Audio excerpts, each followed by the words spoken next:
Welcome to this edition of Insider Secrets, the weekly podcast that turns real estate investing goals into reality. Each show, we interview guests who are seasoned real estate professionals, actively closing and managing real estate deals. Mike is the founder of My Core Intentions and would like to help you make your real estate investing dreams a reality. Mike coaches you to buy investment real estate, creating short-term cash flow and long-term wealth. Your host and real estate coach, Mike Morawski, has more than 30 years of real estate investing and property management experience. Here's your host, Mike. Hey everybody, welcome today. This is Mike, your host of Insider Secrets, and you are in for a treat today. Hey Doug, would you tell the listeners a couple of things that they're going to hear on today's episode? Hey, today me and Mike are talking about basically abilities and self-help and talking about my STR business and why I quit drinking 26 years ago. Man, Doug, I am excited, and you're going to have to listen inside to get the rest of today, and you don't want to miss this. Hey, everybody, welcome back. It's Mike, your host of Insider Secrets, and you are in for another great episode today.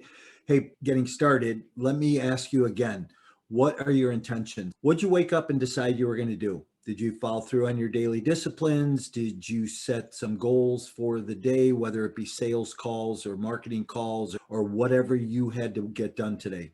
But what are your intentions? You know how I am. I'm always talking about being very intentional about what we're doing. How do we create or empower you, or you find that power within yourself to move forward to build your business? What are you doing to grow a little bit each day?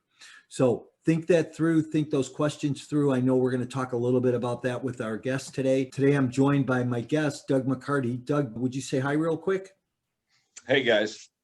Glad that you're here today, Doug. Listen, also, please remember, if you like what you hear today and the content is relevant for you, please go to social media, Instagram, LinkedIn, Twitter, like us, love us, Facebook, YouTube, and subscribe to the follow us. You never know when we're going to pop up with some good relevant content. I'm glad you're here. If we can do anything for you, let us know. Hey, let me tell us a little bit about our guest today. Doug McCarty, he's an entrepreneur. Doug owns and operates a couple of different companies. He's the president of Strong Investments Incorporated, a short-term luxury rental company, which I'm really interested to hear a lot about.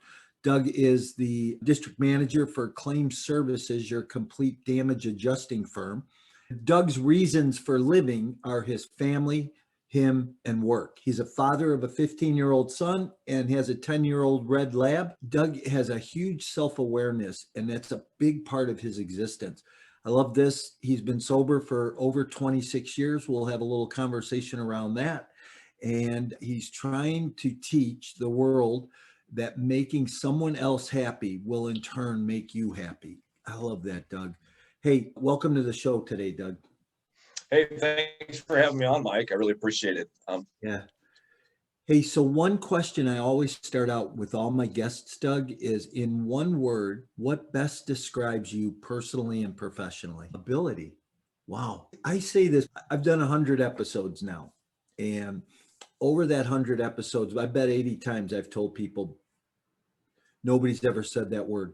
And that's a word nobody's ever said. So I love that. When you say ability, why don't you dig into that a little bit for us? Sure. Ability is the action that allows us to do pretty much anything in life, and it gives us an action to achieve in life. Do I have the ability to do this? Do I have the ability to ask this question? Do we have the ability as a team to help somebody? With the ability to recognize my self-awareness and what's going on inside, it'll give me the ability to ask for help. Interesting. Very cool. So Doug, give some context. I gave a little brief bio about you, told a couple things, but give us some context around that and your backstory. So basically, I've been in the STR business and real estate business for around 32 years. I got into it back in '89, bought my first property on a land contract, borrowed money from 4 friends of mine, $3,000 each, gave it to the homeowner. He carried back a $40,000 note for 13.6%. And the dream was basically started at that point. And then we just continued to add properties from there. From that point, we got into camping all across the United States. I built a pretty good sized portfolio then. And the best thing about the ability to keep buying real estate is it just gives you other avenues to go into it, because in real estate, you don't stick with one thing. It gives you chances to go into commercial. So we've got commercial property around the United States, also a couple of Walgreens. We've got land in areas that we can go out and go hunting and do whatever we want. And it just allows us to do other things. And as you build your portfolio, you just have to be able to have the ability to, given time, when the downturn comes, or like now when the market is super hot, you just take your less performing ones and sell them off because you're getting top dollar for them. And it gives you avenues that you probably never would have had otherwise in your life. And if you're a firm believer on buying this information and buying this property and paying it all off, it just basically turns into either a cash cow for you or a life savings plan. And it just helps you. Doug, talk about this real quick. Walgreens are triple net deals, correct? Correct. How do those work for you? Do you like those? How'd you get into that? I sold off a bunch of property in 2008, 2009. We got into the, what do you call it, wholesaling process, had a bunch of deals go great for us. So whenever you sell real estate, you can 1031 exchange it. That's what we did with the money. We 1031 exchanged it into triple net deals for Walgreens. And a buddy of mine was already doing it. And he introduced me to their contacts. And they said, well, we need buildings in this area and this area. So we went. Well, a lot of these contracts, we're on our second notes already. And it's doing very well. So let's explain that. Okay. A lot of the listeners who listen to Insider Secrets are new. So talk a little bit about triple net, how that structure is set up, how that works for the typical investor, and then what you mean by second note. Sure. The company would come to us and say, hey, look, we've got an opportunity to go into this. We need you to either A, purchase the land, and then B, build us the building. And then what we're going to do is we're going to give you a contract for 20 years at X amount. Then we're going to guarantee back it with a bond, so that we give you a no nonsense lease to where it's guaranteed. And then secondly, with the triple net, meaning that they take care of any additional fees or capital improvements, any of that structure is built back to the company. So there's really no cost for you except for buying the land and building out the building. And then it's usually 15 or 20-year notes. In other words, leases. I call them notes because they're like a mortgage. And so we've basically just signed up 4 of our units on second terms. So basically after 11 years, I had them all structured. So in 11 years, they're completely paid off. So now we're just basically cash flowing 100% and not have to worry about them. What's the typical cap rate on those Walgreens? When I was buying them then, they're around 6, 7. Now they're around 9, 10. Okay. That really makes the difference in what you buy them for or what you build them for? Yeah. All right. The land is your biggest expense. So I just want listeners to understand too that Walgreens is just one of a number of different types of national tenants that you can get for these triple net deals. There's CVS, there's AutoZone, dollar stores. What else? What am I missing? Oh man, there's all kinds of the large restaurant chains. You can go into, if you really want to get into big triple nets, you can go into Kroger's, you can go into Target's, Best Buys, if you can land one of those, or a Sam's. Which is what's interesting. So play this. Years ago, I learned that the money in any business really becomes in the real estate. So if you look at, we go way back, Doug, Catholic Church owned at one point more real estate in this country than anybody else. But now if you go back and you look at McDonald's, right now, McDonald's is the largest real estate landowner in this. Does McDonald's make its money in hamburgers? No. They make their money in the real estate. And isn't it interesting when you take a company like Walgreens or CVS, they're huge companies that are going to be around forever, that they don't own their own real estate. And I always found that fascinating on these triple net deals because that's really where the money becomes healthy. So Yeah, it really helps us out a lot. It makes sense for them because they can write it off over a period of time, number one. And then with all their contracts and not knowing whether that portion of that city is going to grow, they can get in there, stay in there for their 5 or 10 years, and then they can redetermine whether they want to continue to stay there. They're Yeah. all about population and growth in that direction. So if the area that they put one doesn't grow or populate and they can't grow with it, then they just, I always talk to people about that. When you're going into a market and you're looking at a market, look at that population growth first.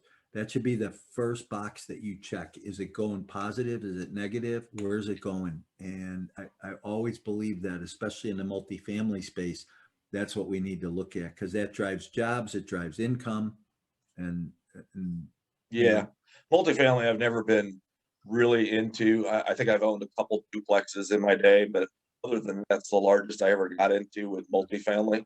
yeah. I've always stayed with single family, and it's done really, really well for us. So let's go back and talk about the STRs a little bit. The thing in your bio you said is that you're in luxury STRs, where most people say, hey, it's just Airbnb, but I don't see anybody really touting the torch that it's luxury. Explain that a little bit. So we have to define the definition of luxury. Okay. A lot of people think that luxury means a $35.5 million property with 15 beds and 15 bathrooms and a servant and all that kind of stuff. My definition of luxury is, what can I get out of this property when I stay there? So I always tell people, when you go to Vegas and you put yourself in the top suite of a hotel room in Vegas, you have a butler, you have a maid service, you have the opportunity of a chef, you have the opportunity to get anything you want when you call down to the front desk. They will bring it to you. That's the definition of luxury. So we have turned our units into the concierge business, basically to anybody who stays on our properties. And the clientele that I have gone after to build these 10,000 names that stay within this organization are probably 5 to 16 percenters in the United States, wherever they're at.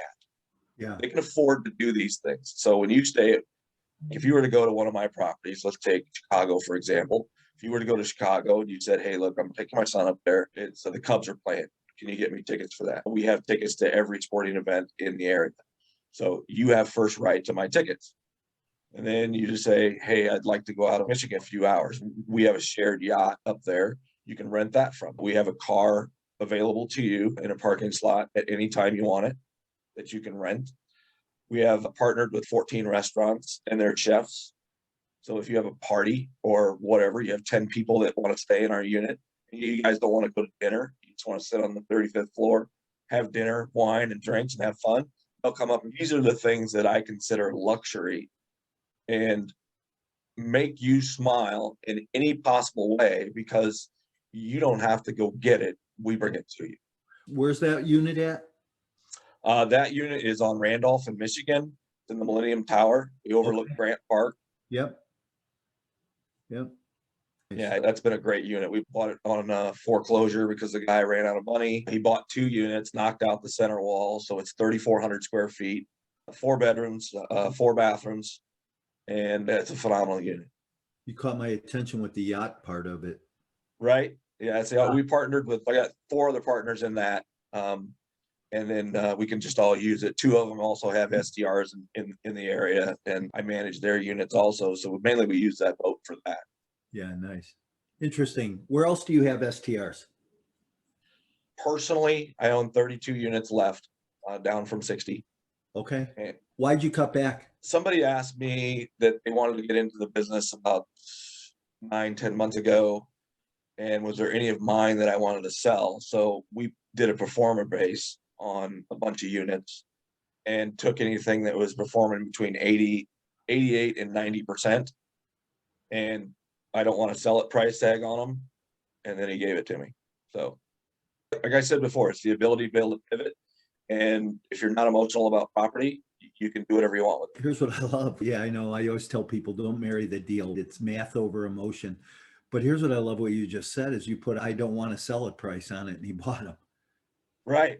Yeah. We get all of our numbers. Now he doesn't get to buy any of the process that we do with it. He has to build his own process. In other words, he has to build his own STR business out of them.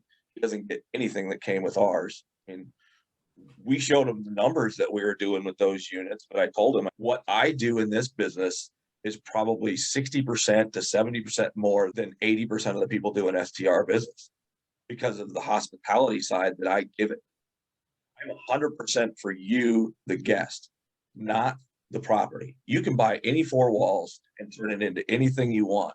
If you're a phenomenal host and you give that guest every experience they want, you will never be empty. So back to the original question there was, what other markets do you have STRs? So we are in 49 states. And so we manage another 74 units that clients have given us. And so we're in 49 states and 5 countries. So we're in Canada, Aruba, Belize, the Cayman Islands, and France. So if somebody wanted to find a rental, could they call you directly? Yes. Okay, we'll give them that information at the end of the show. That's awesome. Like, your business is not just a little business that most people have 1 or 2 of these vacation rentals that they rent out. So a lot of the guests, all these 74 units that we have that we manage have all been guest units. So guests have asked us, hey, do you think you can do this with our, and then we basically interview them, go through the process. We go look at it, tell them, hey, look, it's going to cost you this much to get it. It's going to cost you this much to put it into process. And then after you've put it into process and you rent it to me, so I have total control, this is what you could potentially make, because we take a very high percentage. So you do a master lease on them? Is that what you're saying? Correct. When you do a master lease, it puts you into an asset form. So in other words, we're not part of the STR law and rules in the United States because we now are a country club. Huh. Wow. And you've been doing this 22 years? On the big platform. What's interesting is that it's really just caught on lately in the last few years. Oh, yeah. And it's crazy. You've been doing it for a long time. Yeah, I've been doing it pre-cell phone, pre-internet. How did you figure that niche out? I like to play a lot of golf. So I met a lot of guys that like to play golf also in country clubs and golf courses. And when I started to buy my first couple of units, I was buying them next to golf courses. And I says, do you guys ever go to this golf course or this golf course? And if you do, would it be easier to have all 8 of you in this house versus renting a hotel? And would you do it for 3 or 4 days? And that's kind of how I got into that niche. And then I just started talking to people, and they started talking to people, and then I started buying. I targeted golf courses in the beginning, and then I went to lake houses, and then I went to ocean sides, and it just grew from there. And now we have a hunting preserve, we have ski resorts, we have anything that you possibly want to do. If there's a hobby or something that you're interested in, we have a property that will situate you. Isn't it interesting? I should have introduced you as the founder of STRs. No, there's been guys doing it way before me. I'm just teasing. Hey, so talk about a defining moment in your life. That would be October 27th, 1995. I came out of a courtroom looking at about 12 years in prison because I got drunk and stupid one night and basically was driving down the interstate. I'm a big hunter. I carry a gun with me when I'm hunting and this and that. The gun was loaded.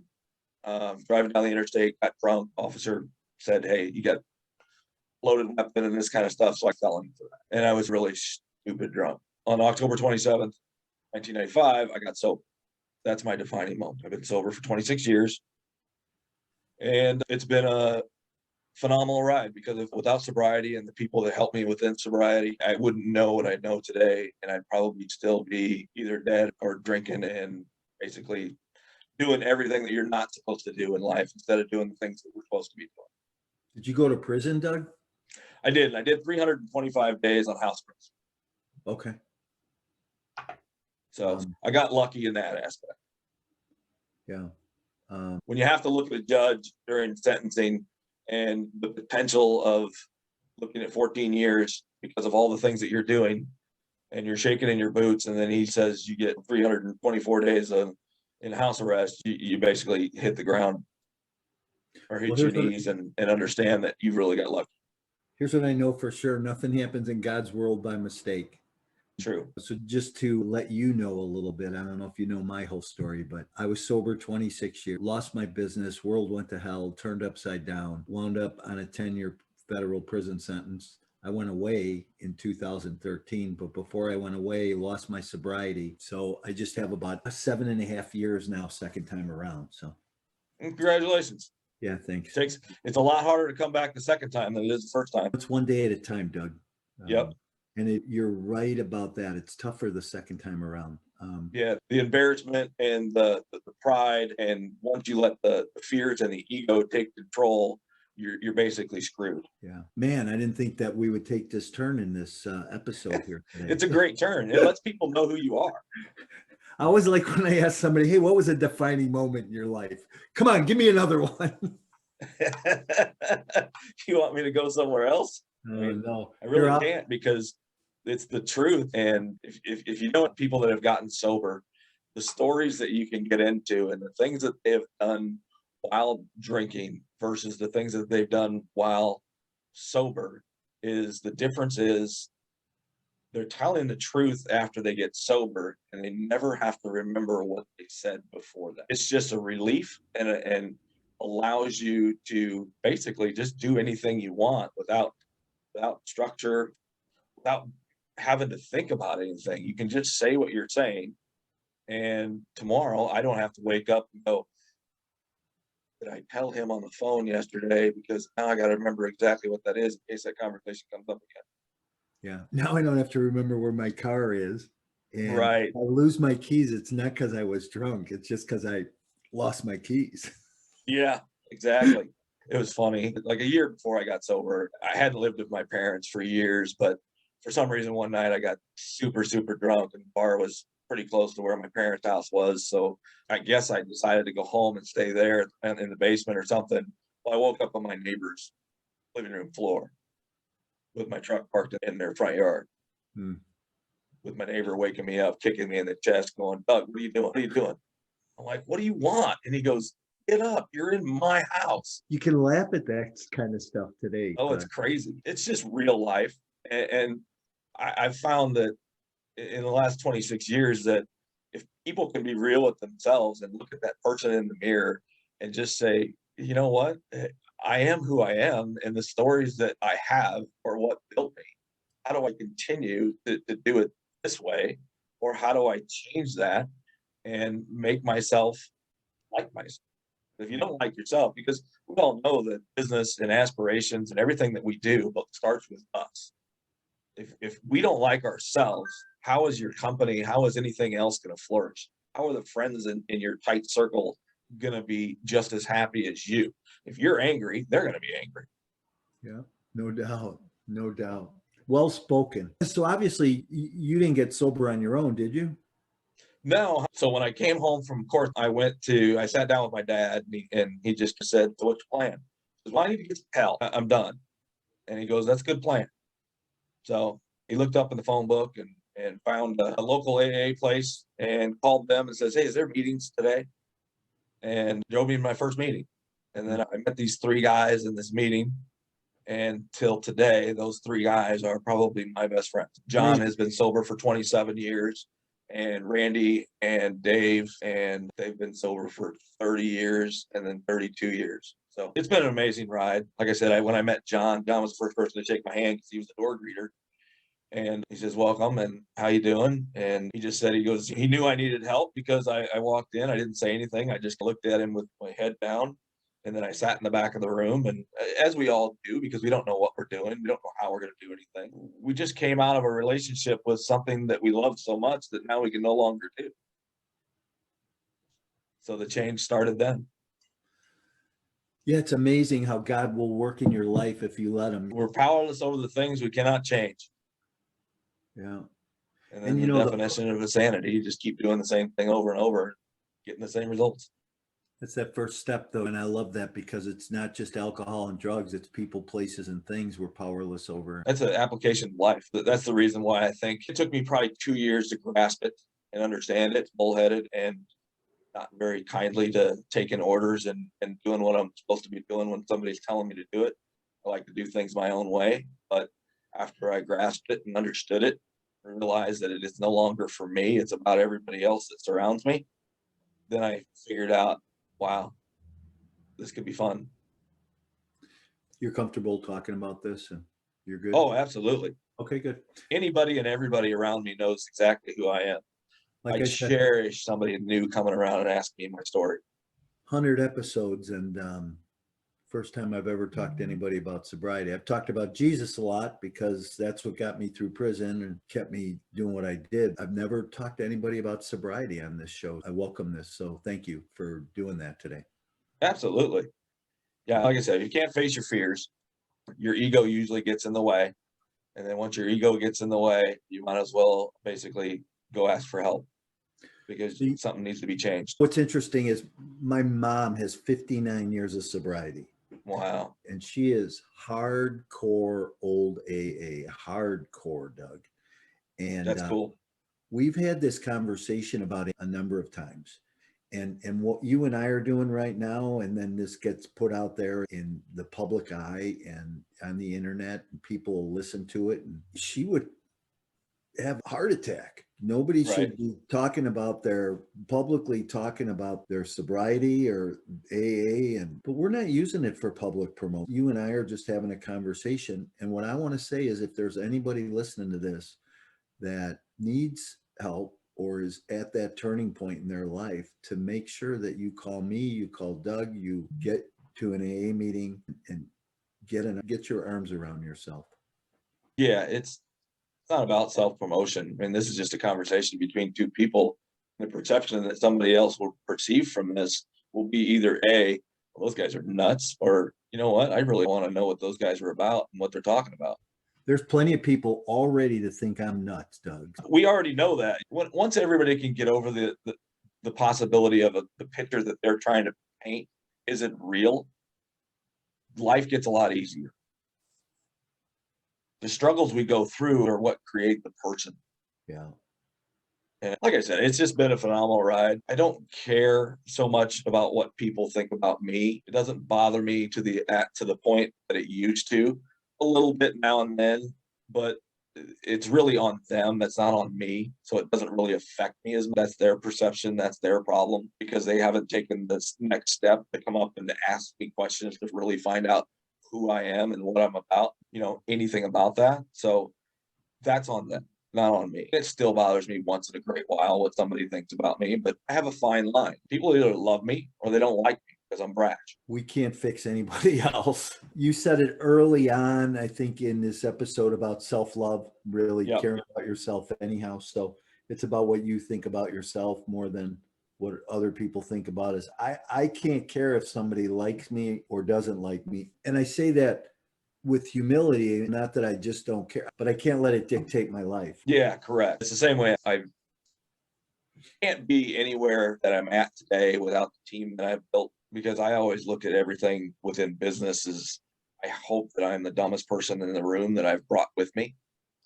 because it helps me be that much stronger and that much better. I work my ass off to do everything that I'm supposed to do. And when I get to X amount of hours to where I'm just spinning, I figure out what I'm spending so much time on. And then I hire that next person to take over that area so that they can grow that portion and I can cut back a little bit and focus on something different. And that's the key to business. People don't realize. Complete 2 tasks a day for 1 year. Just 2 tasks for 1 year, whether it be making your bed and then 1 task at work. Those 2 things alone will create 700 some odd opportunities for you because you just completed them. If you don't complete them, start over. Then you'll see where you're at. Yeah. Yeah, I've heard that a lot about making your bed, that when you get up in the morning, first thing you should do, make your bed, get something accomplished, grab onto that win, hold it all day and say, hey, I was successful today because I made my bed, because I got that one task done, right? Yeah, it starts with the small thing, man. It builds on your confidence. It builds on your attitude. It builds on your helpness. It builds on your self-awareness. This has been awesome. I appreciate you. And anytime you're coming to Chicago to go out on that yacht, make sure you have my cell phone number. You live up in Chicago, don't you? I do. I'm right in the city. So it won't take me long to get over there and bring some food for us. Awesome. Hey, how do people get a hold of you if they want to talk to you about short-term rentals, pick your brain about the luxury side of it, about sobriety? You can get a hold of me. Basically, you can go to the website, stayinourhome.com. They can go there and they can email me through there. And then I will either reach out with my phone number. And I don't want to give out my personal cell phone on a huge platform.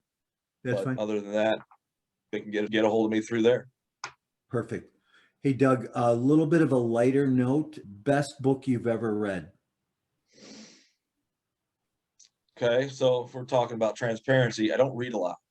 Okay. I've only read about 6 books, and probably The Rainmaker was one of the books that I really enjoyed. Hmm. Um, Boy, that's an old But- book. I haven't heard that in a long time. but it's really old. I don't read. I do a lot of audio podcasting, that kind of stuff, but I don't read a lot of books. Okay. How about best restaurant? Best restaurant will probably have to be, I'd say, the Burger Shack in Counts, Tennessee. Okay. It's a barn converted into a shack alongside the road, and you look at it and you go, "Whew, that looks rough." Yeah. Best burger and fries you'll ever have on the planet. Wow, nice. There was a place like that in Austin, Texas. It's gone now. It was there for years, but old downtown Austin. So you look at them and you go, man, I'm not going near that place, but best food you could ever have. All right, Doug. Hey, listen, it's been a pleasure. Thanks for being here today. Everybody, if you want to get a hold of Doug, we'll have the information in our show notes, or go directly to, say it again, Doug, stayinourhomes.com. Hey, Doug, was a pleasure today. Look forward to catching up again soon. Everybody, thanks for being here today, and we will see you next week. Thank you, Mike, and thank you for joining us for another great episode of Insider Secrets. As always, Insider Secrets is brought to you by My Core Intentions. Wherever you hang out on social media, you will find Mike and My Core Intentions. Please and follow us to get the most up-to-date real estate investing trends. Visit mycoreintentions.com, where you can get expert coaching on all things real estate investing and property management. If you're looking to become an expert, Mike's coaching will help you scale your real estate investment business. We're looking forward to having you back again next week for more Insider Secrets.